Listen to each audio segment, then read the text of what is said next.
Román Losinski. Éxitos. Son las 7:11 de la mañana. Gracias por acompañarnos en la señal de éxitos. Estamos llegando desde Caracas a todo el país a través de nuestras emisoras, de nuestro circuito. Transmitimos a través del canal 990 de Simple TV, también a través de mundour.com y de nuestras aplicaciones en video. Ayer leímos un titular que capturó lógicamente nuestra atención y hoy queremos ahondar en ello, profundizar en aquel titular.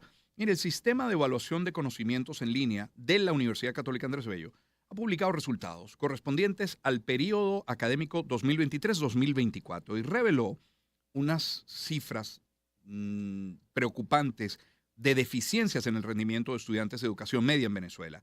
Leíamos ayer algunas de esas cifras en los titulares, pero agregamos otras. 70,64% de los estudiantes evaluados no alcanzó el nivel mínimo esperado. Más de 70% de los estudiantes de sexto grado de primaria hasta quinto año de bachillerato reprobaron matemáticas y habilidad verbal con calificaciones promedio de apenas superiores a 7 sobre 20, es decir, 0,7 o 0,8, como solíamos decir en nuestra época. Y bueno, profundizamos este tema con Lisette Martínez Willet, es directora de la Escuela de Letras de la Universidad Católica Andrés Bello, licenciada en Letras de la Universidad Católica, magíster en Literatura Latinoamericana de la Universidad Simón Bolívar, es investigadora, es profesora universitaria. Lisette, bienvenida. Muchas gracias.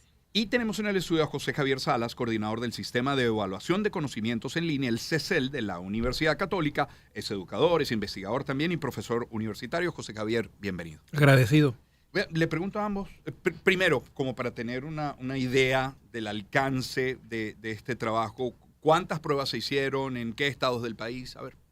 Mira, el sistema se abre de manera anual en el mes de junio y está abierto junio, julio, el mes de septiembre, parte del mes de octubre. Y lo puede tomar estudiantes de cualquier parte. Estamos hablando que tenemos pruebas de Margarita, Barquisimeto, Zulia. La muestra no es tan grande como quisiéramos, sobre todo en aquellas regiones donde la penetración del Internet no es la que se desea, ¿no? Sin embargo, sobre todo en Caracas, el estado Miranda, tenemos una población enorme, sin contar todos los colegios que nos llaman y toman el sistema de manera privada y confidencial. Por esa vía tenemos cualquier cantidad de organizaciones que quieren saber cómo está su institución. Claro. Y eso nos permite a nosotros alimentar el sistema con una muestra que es numerosa, es importante. Lo último que superamos los 10.000 estudiantes, Sí, 11.000 estudiantes creo. El año pasado llegamos a más de 23.000, este año nos quedamos poco más por debajo de la mitad de lo que se quería, esperábamos 30.000. Tiene mucho que ver con lo que el examen significa para quien lo toma, ¿no? Lo tomas un año, el sistema a las 72 horas te va a reportar un resultado, te va a decir cómo estás. Y bueno, muchas veces esa foto en el espejo no es agradable, ¿no? Muchos profesores nos usan en octubre, tal cual nos usan en octubre, porque bueno, ellos quieren tener un diagnóstico gratuito de sus alumnos. Y le piden al grupo de estudiantes que tomen la prueba para tener una medida de cómo comienzan. Ahora, Lisette, ¿cómo no preocuparse cuando leemos que 7 de cada 10 niños, ponga 10 niños en fila, bueno, 7 de ellos, 7 de 10 niños adolescentes no dominan habilidades verbales o matemáticas, que son base para cualquier otra materia? Esa es la base para cualquier otra materia. La pregunta es ¿por qué? ¿Por qué está pasando esto? ¿Por qué 7 de cada 10? Bueno, es un fenómeno muy complejo que responde a distintas variables. Lo cierto es que en el caso de castellano hay problemas no solo con la revisión de los textos, sino con lo que deriva de esa revisión, que es todavía más preocupante. Es decir, yo puedo saber leer, pero no entiendo lo que leo. Por ahí va la cosa. Y que además eso me permite relaborar el contenido de esos textos y combinarlos o juntarlos con lo que yo llevo en mi biblioteca personal. O sea, inferir, sí, un verbo que no se conjuga. No solamente, porque claro, el problema mayor, de acuerdo a lo que nosotros revisamos, es que los estudiantes se quedan en la parte gramatical. El sistema ahonda, digamos, en categorías, conceptos que luego son difíciles de transferir o llevar a la vida habitual. Entonces, nosotros hemos tenido pruebas en las que preguntamos, ponemos un texto con unas preguntas que responden a distintas dimensiones y luego en los comentarios los estudiantes te ponen, bueno, pero este examen no es de castellano, porque la lectura no era de verbos o no era de adjetivos. Este examen no es de castellano, es de cualquier otra cosa. Entonces, claro, hay una dificultad para entender que este ámbito de castellano y literatura es el uso del lenguaje, somos usuarios de la lengua, es a lo que me refiero. Entonces, los alumnos establecen, digamos, como esa brecha y esa distancia, ¿no?, enorme entre estos aspectos más técnicos y luego la competencia de leer y escribir. Y eso es lo que no se hace. Claro. Nos acompañan Lisette Martínez Huilet y José Javier Salas. José Javier, ¿pueden identificar en qué grado o año comienzan las fallas? Fallas que derivan luego en estos resultados. Mira, en el caso de los privados es casi una constante. Estamos hablando de una línea muy horizontal, desde primaria hasta la secundaria, ¿no? En el caso de los públicos sí hay baches que responden al tamaño de la muestra, donde caes más o caes menos dependiendo del grupo y de la calidad del grupo que tomó el examen. Yo ayer, por ejemplo, pensando en lo que decía Lice, escuchaba a mi sobrina practicar el pretérito, el copretérito del tiempo verbal, claro, en pasado, en presente y en futuro.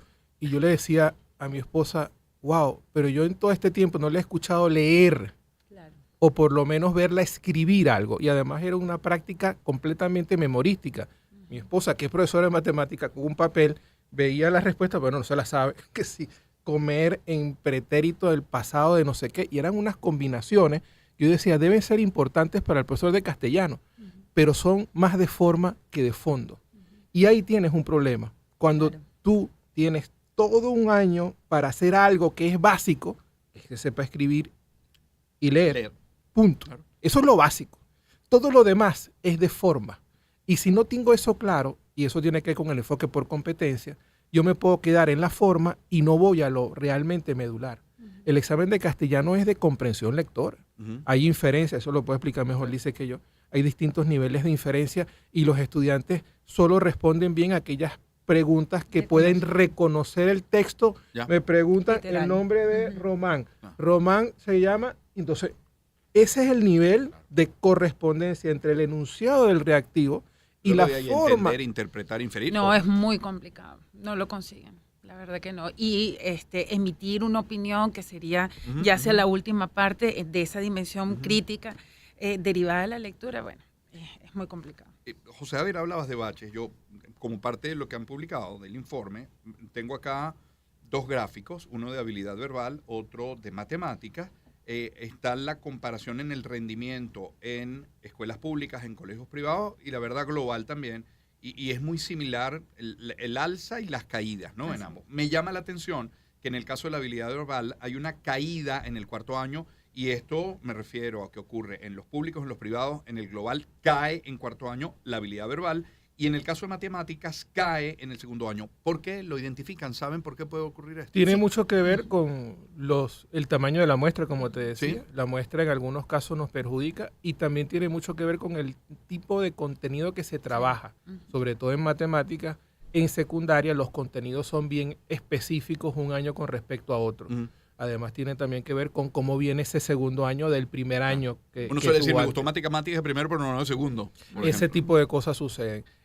Quizás allí lo más difícil o que uno debería señalar es que se ha perdido valor por la excelencia.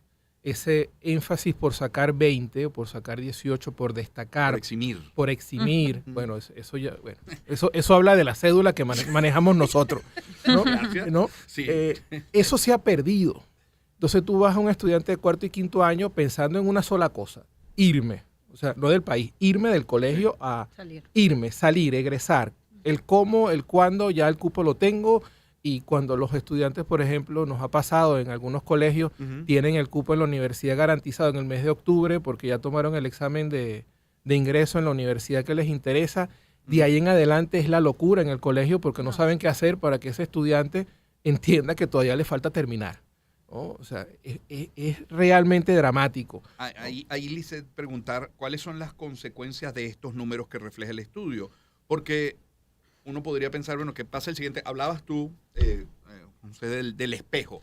Si lo que viene el espejo este año no me gusta, probablemente la prueba no la repito el año que viene porque no me va a gustar. Me va a gustar menos lo que voy a ver en ese espejo. Pero cuando ya superas, cuando salí, como dices, del colegio, viene la universidad. ¿Qué le toca a la universidad, Lice? No, bueno, no digamos que alfabetizar, pero más o menos. Casi. Claro. Claro, porque consigues unos estudiantes que se enfrentan a un texto y no son capaces de reconocer elementos clave, mucho menos conformar un juicio o un criterio a partir de lo que están revisando, que se pierden, ¿no? Eso en el caso de la lectura, y en el caso de la escritura todavía mucho más dramático, porque escribir supone una serie de habilidades, de destrezas que funcionan, digamos, simultáneamente. Entonces, lo que consigues más en la universidad, especialmente en los primeros semestres, son muchachos que utilizan la inteligencia artificial para todo, entendiendo que las plataformas, las aplicaciones hay que utilizarlas, hay que incorporarlas en la escritura, son muy útiles y provechosas, pero aquí lo que está prevaleciendo es la sustitución de una cosa por otra. Entonces, hay muchísima inercia, hastío para escribir, hay muchísima inercia, hastío para pensar, hay muchísima inercia, hastío para leer un texto, o sea, que un estudiante en la universidad no haya leído antes un libro completo. Eso pasa, pero además, o sea, porque nosotros tenemos contacto con los profesores de competencia textual en español, que se llama así la asignatura en la UCAP, digamos, que recibe a los estudiantes, y no hay quienes hayan leído un texto completo, y no estoy hablando de una novela, estoy hablando quizá de un ensayo un poco de más largo aliento, completo, para poder sacar información. Y con respecto a lo que preguntabas de cuarto año, especialmente, ves que hay una caída porque ya para, digamos, en ese momento en el sistema se demandan otras competencias como establecer relaciones de sentido que no son explícitas, hacer unas inferencias quizás de segundo grado, contextualizar, digamos, una lectura con otros contenidos que no están asociados específicamente a conocimientos técnicos de la lengua. Entonces, claro, le estás pidiendo algo que no puede dar, porque no sabe lo mínimo que es. Claro.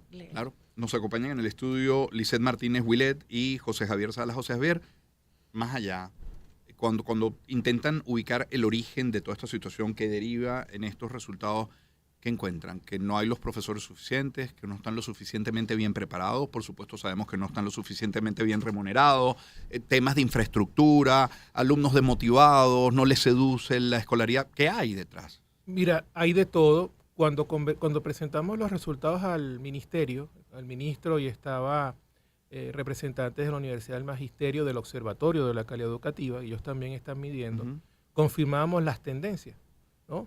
Y una de las cosas que llegamos a concluir, o a donde llegamos, es que algo más que todo lo que ya conocemos está pasando.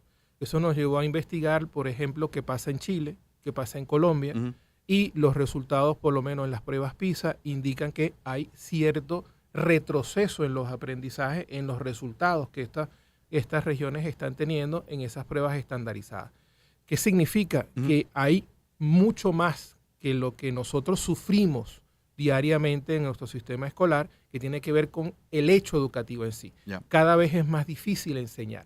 Increíblemente, el teléfono que usamos prácticamente 24/7 no nos está dando tantos beneficios como sí perjuicios, y estamos perdiendo sin darnos cuenta espacios y momentos de reflexión permanentes.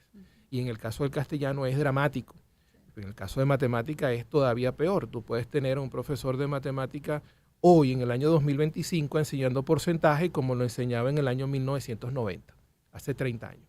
Y es grave, es absurdo.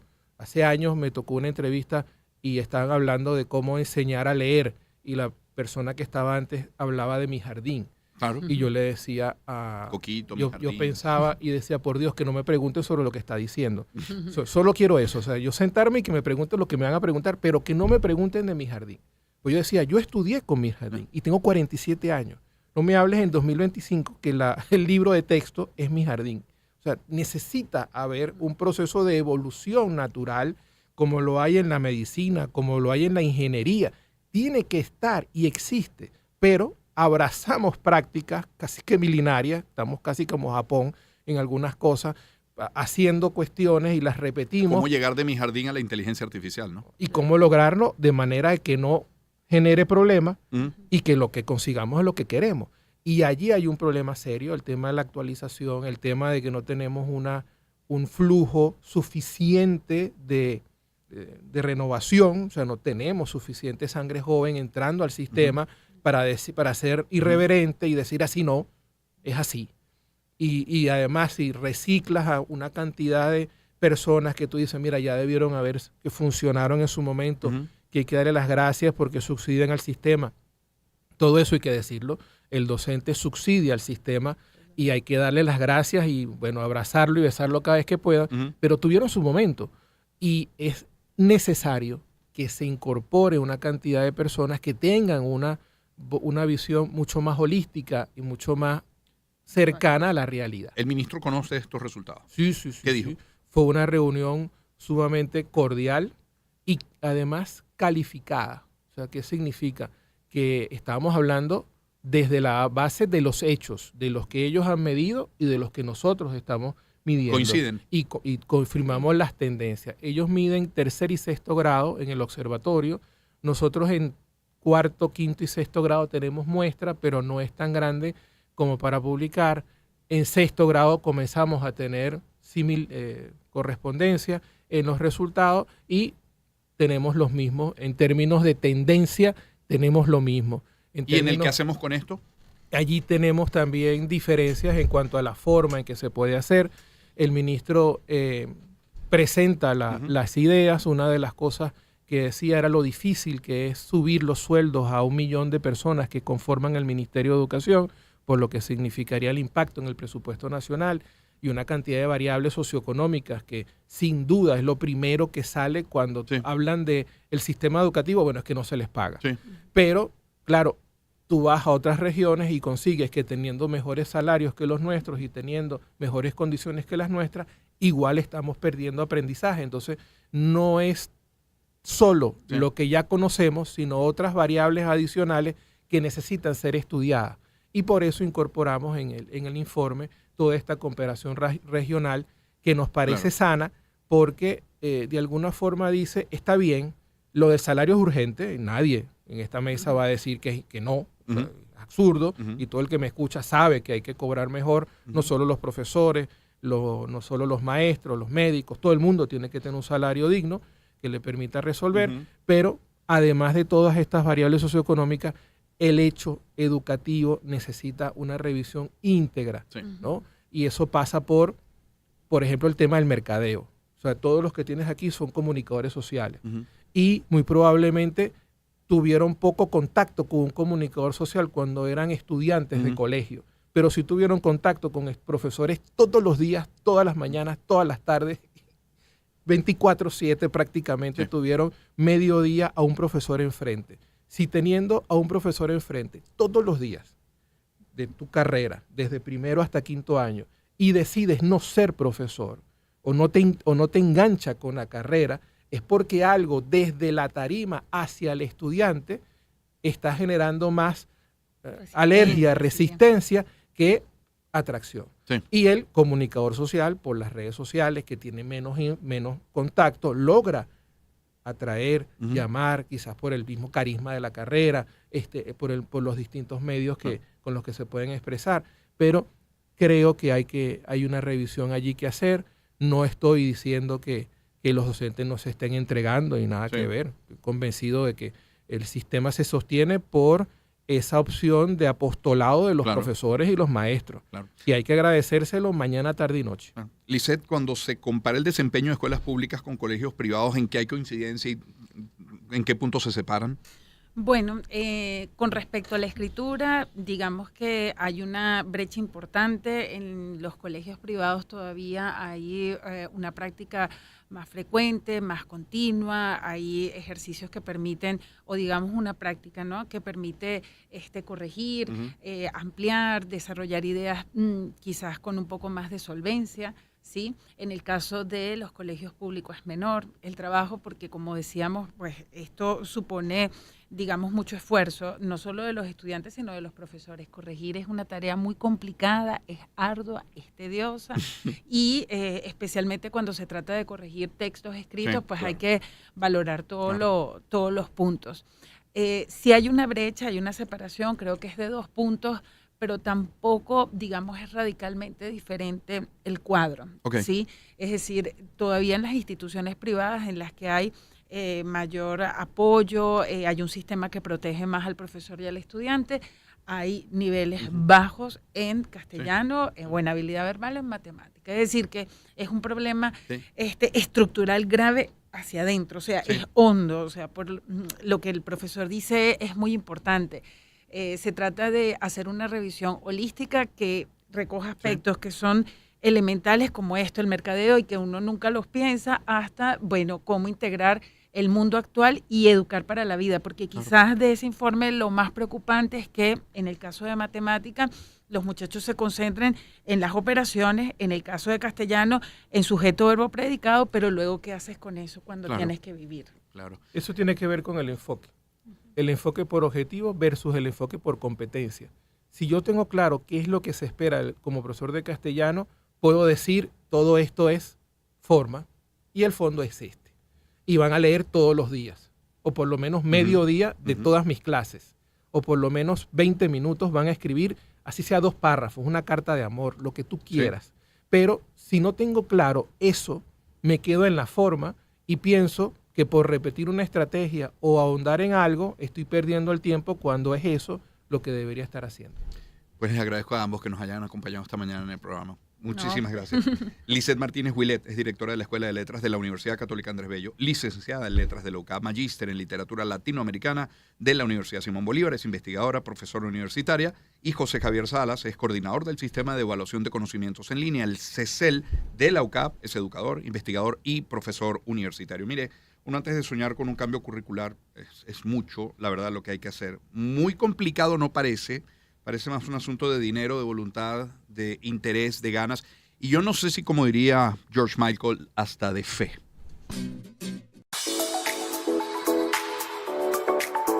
Espacio para conectar. Éxitos. Caracas, El Vigía, Guarenas, Guatire, Maturín, Táchira, Mérida, Barquisimeto, Margarita, Puerto La Cruz, Puerto Ordaz, Maracaibo. Maracay. Éxitos. Sonidos en primera fila.